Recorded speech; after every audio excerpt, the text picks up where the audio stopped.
A very warm welcome to everyone. Today, we, MusicNet Gurukul, breaks down the musical concept and musical theory to help you crack the UGC NET exam confidently. So let's begin this musical journey together towards success and scholarship. So today, we are going to crack some MCQs. MCQs महत्वपूर्ण प्रश्नोत्तरी। नाद क्या है?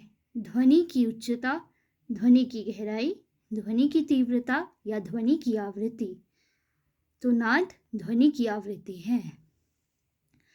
नाद के मुख्य घटक क्या है? स्वर लय ताल, ताल लय रूप, स्वर ताल रूप, स्वर लय रूप। तो नाद के मुख्य घटक स्वर लय रूप। नाद की उत्पत्ति किससे हुई? कंपन से, हवा से, प्रकाश से, पानी से। तो नाद की उत्पत्ति कंपन से हुई। नाद को मापने के लिए कौन सा प्रकरण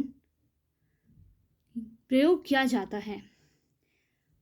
ऑसिलोस्कोप, कैलोरीमीटर, फेरोमीटर, ओडोमीटर। तो नाद को मापने के लिए ऑसिलोस्कोप का प्रयोग किया जाता है। नाद की आवृत्ति को किस में मापा जाता है? Hertz, pound, gallon, metre. तो नाद की आवृत्ति को हर्ट्ज में मापा जाता है। नाद का प्रभाव किस पर पड़ता है? कान, दिमाग, शरीर, उपरोक्त सभी। तो नाद का प्रभाव सभी पर पड़ता है। नाद को नियंत्रित करने के लिए क्या उपयोग किया जाता है? फिल्टर, माइक्रोफोन, लाउडस्पीकर, उपरोक्त सभी। तो नाद को नियंत्रण करने के लिए फिल्टर का प्रयोग किया जाता है। नाद का उपयोग किसमें किया जाता है? संगीत, संचार, चिकित्सा, उपयुक्त सभी। तो नाद का प्रयोग सभी में किया जाता है। नाद का प्रकार क्या है? स्वर लय ताल रूप, शुद्ध, मध्यम, तीव्र, उच्च, नियम, मध्यम या उपयुक्त सभी। तो नाद के प्रकार ये सभी है। नाद के अध्ययन किसमें किया जाता है? ध्यानात्मकता, प्रकाशिकी, यांत्रिकी या उपयुक्त सभी। तो नाद का अध्ययन ध्यानात्मकता में किया जाता है। नाद के कितने भेद बताए? 2, 3, 5 या 4। तो नाद के 2 भेद है। नाद के गुणधर्म कितने हैं? 3, 4, 1, 6। तो नाद के गुणधर्म 3 हैं। नाद के सूक्ष्म अति सूक्ष्म कितने प्रकार मतंग ने व्यक्त किए? 4, 5, 2, 3। तो नाद के सूक्ष्म अति सूक्ष्म 5 प्रकार है। नाद की महत्ता के कारण उसे क्या कहा गया है? नाददेव, नाददूत, नाद ब्रह्म, नाद शास्त्र। तो उसे नाद ब्रह्म कहा गया है।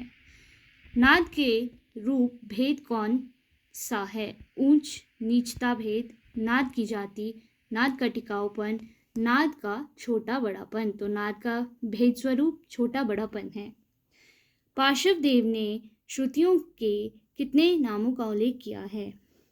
70, 66, 11, 21। तो 66 नामों का उल्लेख किया गया है। संगीत रत्नाकर में श्रुतियों का विभाजन कितनी जातियों में किया गया है? 2, 7, 5, 3। तो 5 जातियों में किया गया है।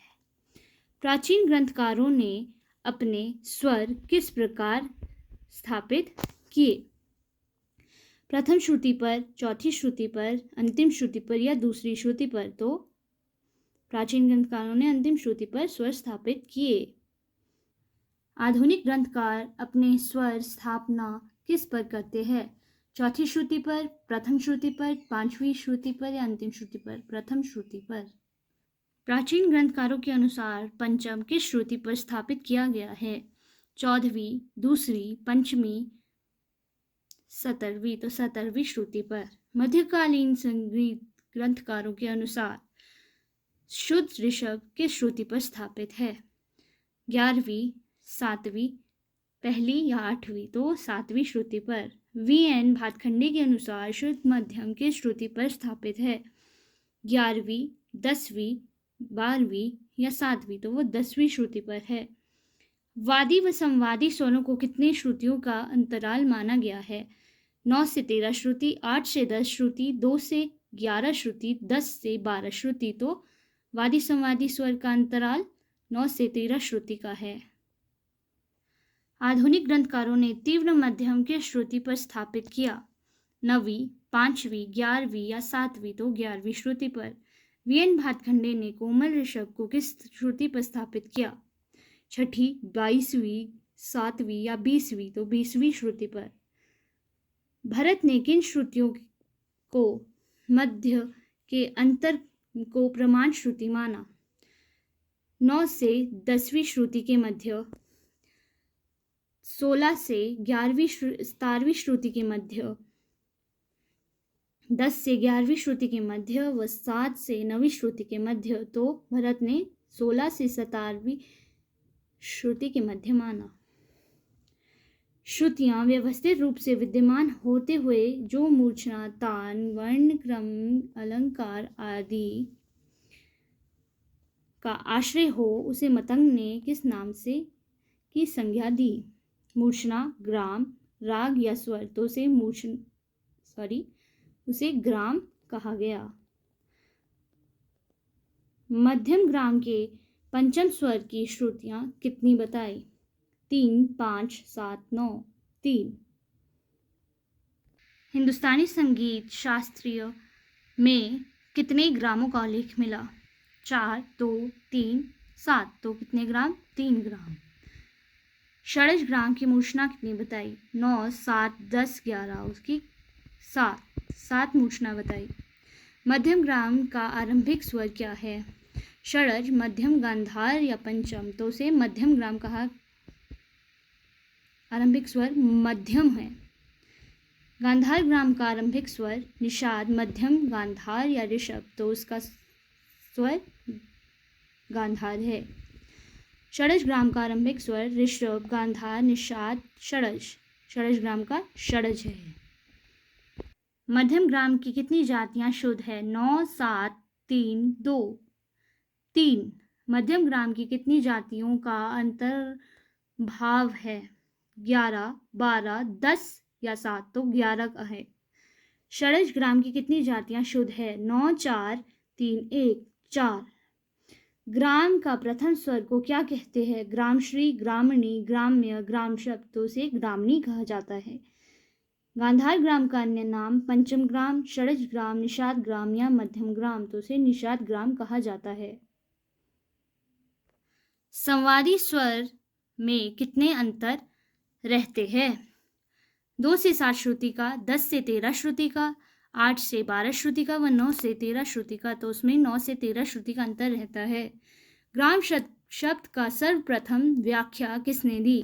अहोबल, लोचन, भरत या मतंग? तो किसने दी? मतंग ने। सप्तक किसे कहते हैं? ग्राम के समूह को, रागों के समूह को, 7 स्वरों के समूह को या नाद के स्वर समूह को? तो सप्तक 7 स्वरों के समूह को कहा जाता है। कौन सा शुद्ध स्वर नहीं है? सा, म तीव्र, ध व ग? तो म तीव्र शुद्ध नहीं है। स्वरों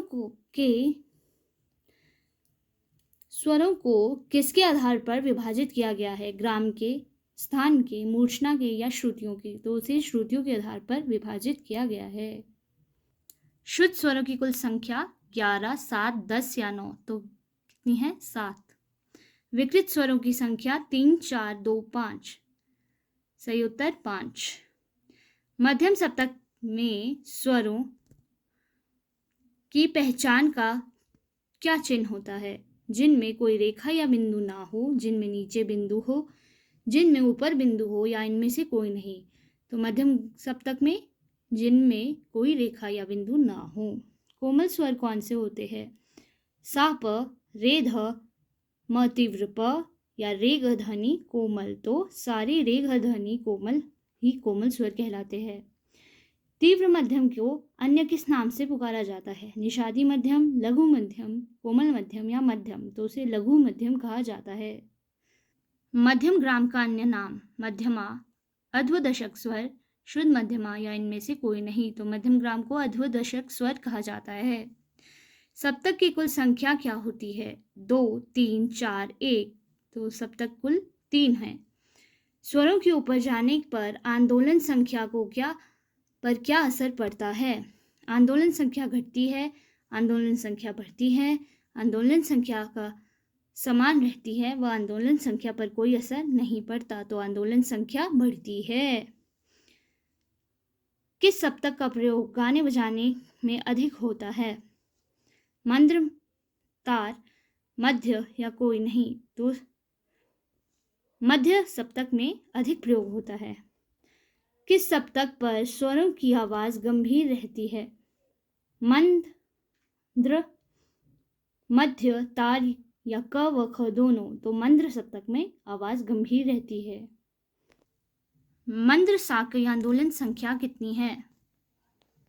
160, 240, 480, 120। तो मंद्र सा की 120। मध्य सा की आंदोलन संख्या कितनी है? 120, 240, 180, 480। तो 240। तार सा की आंदोलन संख्या 120, 240, 480, 180। तो तार सप्तक की 480। शुद्ध व विकृत स्वर की कुल मिलाकर कितनी संख्या होती है?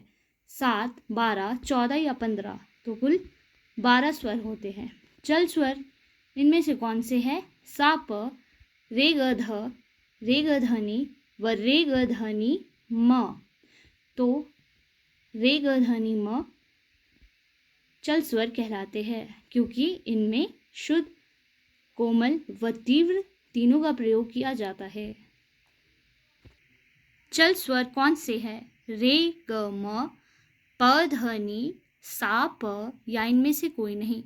तो अचल स्वर सा प है। तार सप्तक में आवाज कैसी होती है? आवाज घटती है, आवाज समान रहती है, आवाज तीव्र होती है या आवाज सुनाई नहीं देती। तो तार सप्तक में आवाज तीव्र हो जाती है।